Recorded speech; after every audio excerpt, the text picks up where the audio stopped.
Welcome back to Conscious Ground Sound. Another year has flown by, and it's time again to reflect on what were the best album releases in 2016. This year we take a look at the top 50 albums of 2016, and we'll start by counting down the albums from 25 to number 1. So without further ado, here we go. Number 25, A La Las, Calico Review. This is the third full-length release from A La Las, the Los Angeles band that formed largely through members working at legendary record store Amoeba Music. This psychedelic 60s pop sound put forth on Calico Review gives the impression of some well-versed musicphiles who are trying their hands at some of their favorite vintage stylings. The songs are most compelling in their instrumentation and sound, sometimes sounding like the Velvet Underground, the Strokes, the Doors, and an Elephant Six band such as the Minders. A La Las is a smorgasbord of psych pop and 60s garage rock. Number 24, The Comet is Coming, Channel the Spirits. This keyboard, drum, and saxophone trio, who operate under aliases such as Betamax Killer, Danalog the Conqueror, and King Shabaka, have created a sound in an album that are undeniably infectious and beyond creative. Think Sun Ra mixed with Medeski Martin and Wood, Pharoah Sanders, techno, and house music, and you still cannot accurately describe the phenomenon of this band. Space Carnival, a standout track, is simultaneously the most accessible and experimental instrumental song I've heard in quite some time. The album is jam-packed with captivating instrumentals that draw from diverse sources in an attempt to access far reaches of the universe. Number 23, Of Montreal, Innocence Reaches.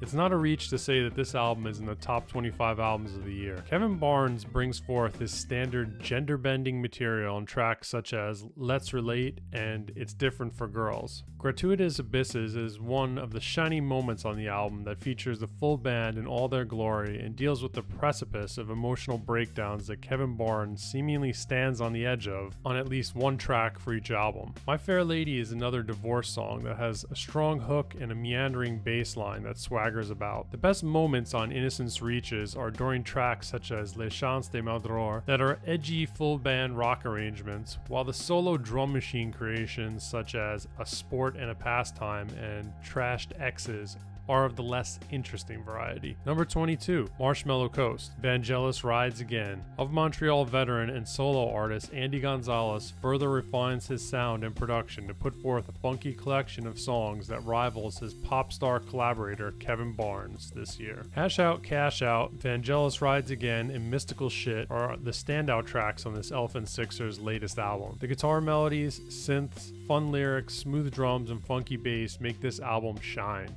Number 21, Kais Assar, Tavern of Ruin. This Afghani musician employs the rabab, Eastern Indian tabla, and other exotic instrumentation and mixes a minimalist indie aesthetic to form one of the more creative world albums of 2016. Number 20, De La Soul and the Anonymous Nobody. De La Soul is back with an album that features guests Jill Scott with an emotional spoken word and one of the best Snoop Dogg raps on the song Pain. De La Soul also collaborates with David Byrne, Usher, Little Dragon, and Justin Hawkins from The Darkness. De La Soul brings its old school sensibility, intelligence, and classic beats, and the Anonymous Nobody is packed with smooth cuts and signals a return of old school artists who are back to lead the way this year. Number 19, The Claypool-Lennon Delirium, Monolith of Phobos. One of the more unlikely yet epic collaborations to ever happen. Les Claypool and Sean Lennon joined forces to forge a collaborative supergroup with the drummer and keyboardist. The result is some brilliant music that is the exoticism of Primus and the brilliant songwriting of Sean Lennon. Sean Lennon also emerges as a talented solo guitarist who holds his own with bass legend Claypool. Boomerang Baby is my favorite off the album, along with the title track Monolith of Phobos. The live show of this album is something to be checked out since the songs seem more fleshed out during their live performances. Number 18, Bilal,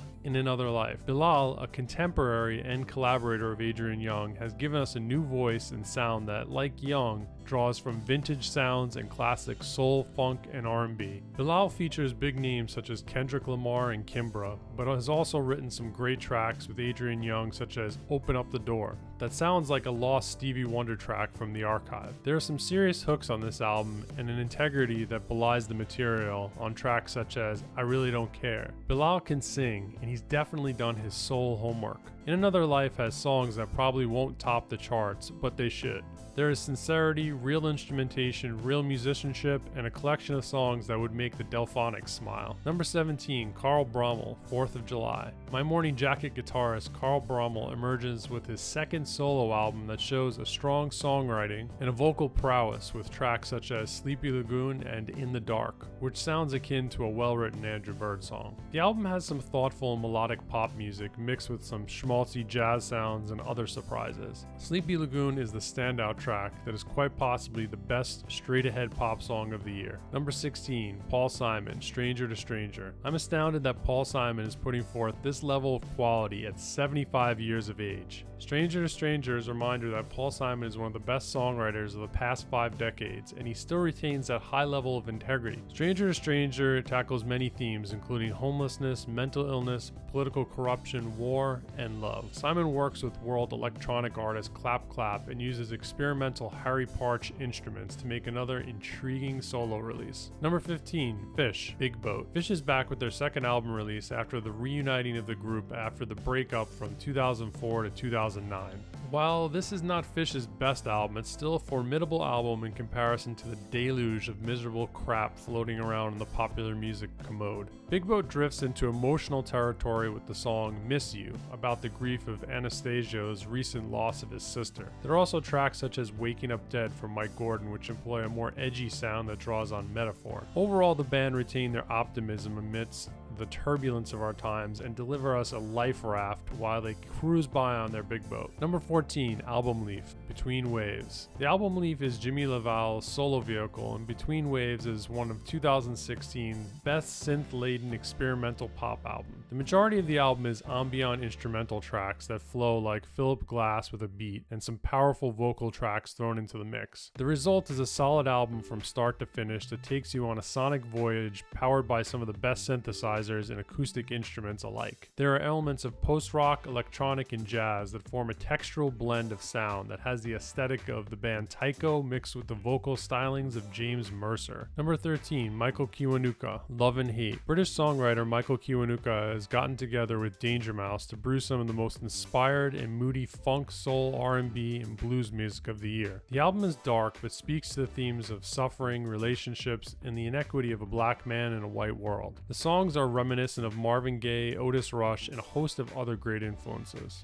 But to be fair, Michael Kiwanuka has a style and voice of his own that emerges on Love and Hate and shows his sensibility for arrangement, improvisation, and singing the blues. Some standouts are Falling, Place I Belong, and Rule the World. Give a listen and it's clear that this is truly a voice of our time. Number 12, Sam Cohen, Cool It. The first solo album from Yellowbirds and Apollo Sunshine's lead vocalist and songwriter, Sam Cohen, is somewhat of an indie pop rock masterpiece. Right from the start, Cohen melts your face with some brilliant guitar playing and songwriting, with Let the Mountain Come to You, which is of itself a proverb and an indication of Cohen's resolve as an artist. The album continues in an ambitious fashion and is chock full of brilliant moments and transporting tonalities. The track The Garden has this feel like Link Wray meets the Shins, and the result is quite phenomenal.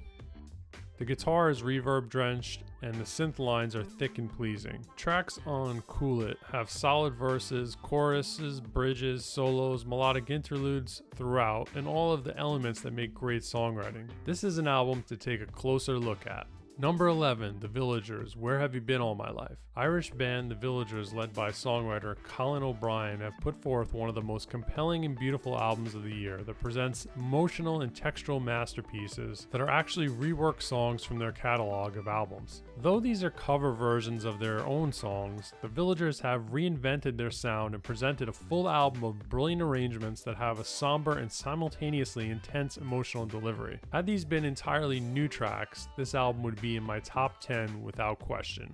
Number 10, Tortoise, The Catastrophist. You will be hard-pressed to find a more melodic and rhythmically interesting post-rock album this year, or any year for that matter. Tortoise is an institution unto itself, and their return with The Catastrophist is no less brilliant than previous albums. Tortoise also brings forth some vocal tracks, one with Georgia Hubley of Yo La Tengo that marks a collaboration that should be elaborated upon. Number 9, Radiohead, A Moon-Shaped Pool. Radiohead is never a band that disappoints, and Moon-Shaped Pool is no exception. The sound is very reminiscent of Kid A and almost seems like a sequel or companion album. The subject matter is political, spiritual, and revolutionary at the core, but the delivery is dreamlike and musically ambitious, which makes for one of the most satisfying and artistic offerings of 2016. The music, combined with the visual artistry of the videos created for songs such as Burn the Witch, bring us a complete visionary work that raises the bar for musical artistry in 2016. Number 8. Ultimate Painting, Dusk.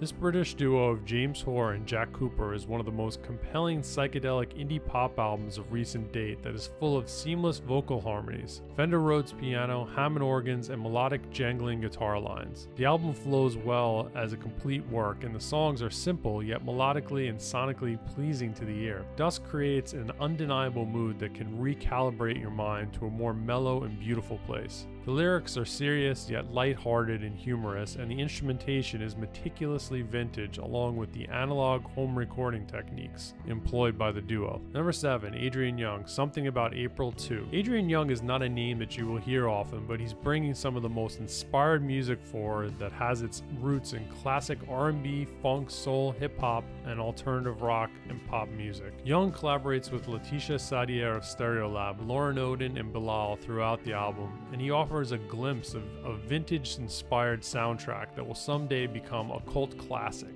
Young also released a companion album to Something About April 2 that features all instrumental versions of his original album. Who does that, people? Number 6. Bad Bad Not Good, 4.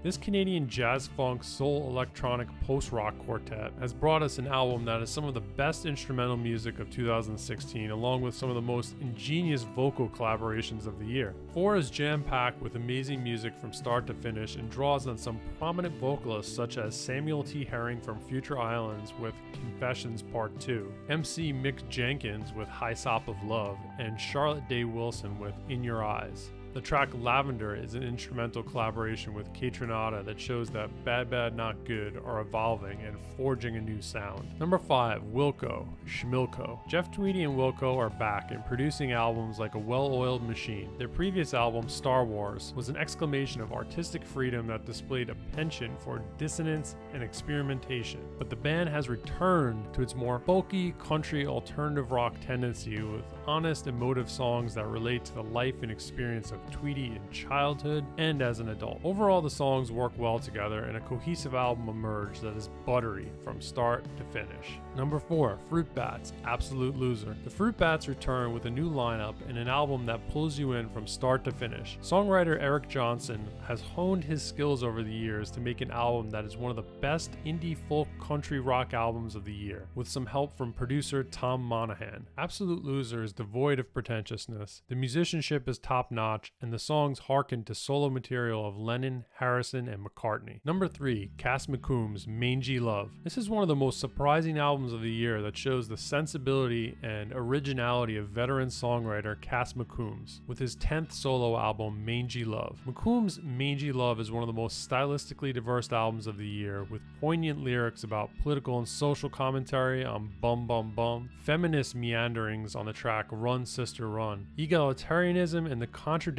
nature of virtue with the track It, and the concept of duality with Opposite House. With these tracks combined, the overall result is a poetic and sonically interesting voyage that has a new feel at every turn. At points, it's indie rock, then reggae, funk, and then something that is uniquely Cass McCombs' emerging style and influence. Mangy Love makes it clear that McCombs is the real deal. Number 2. Ray LaMontagne, Ouroboros. LaMontagne really had a complete vision going into the making of this album, and it's clear the way the songs segue and melt together to form a formidable concept album that takes influences from Pink Floyd's Dark Side of the Moon, but also displays a unique psychedelic rock flavor that Ray LaMontagne has conceived, with songs like Hey No Pressure and the meditative masterpiece such as In My Own Way. The album is heavy and somewhat dark, but utterly brilliant. Ouroboros was a departure from what LaMontagne's folk-loving fans were expecting, but it struck a chord with its mystical and mindful presentation that points the way to a deeper direction in popular music. And finally, my number 1 pick for 2016,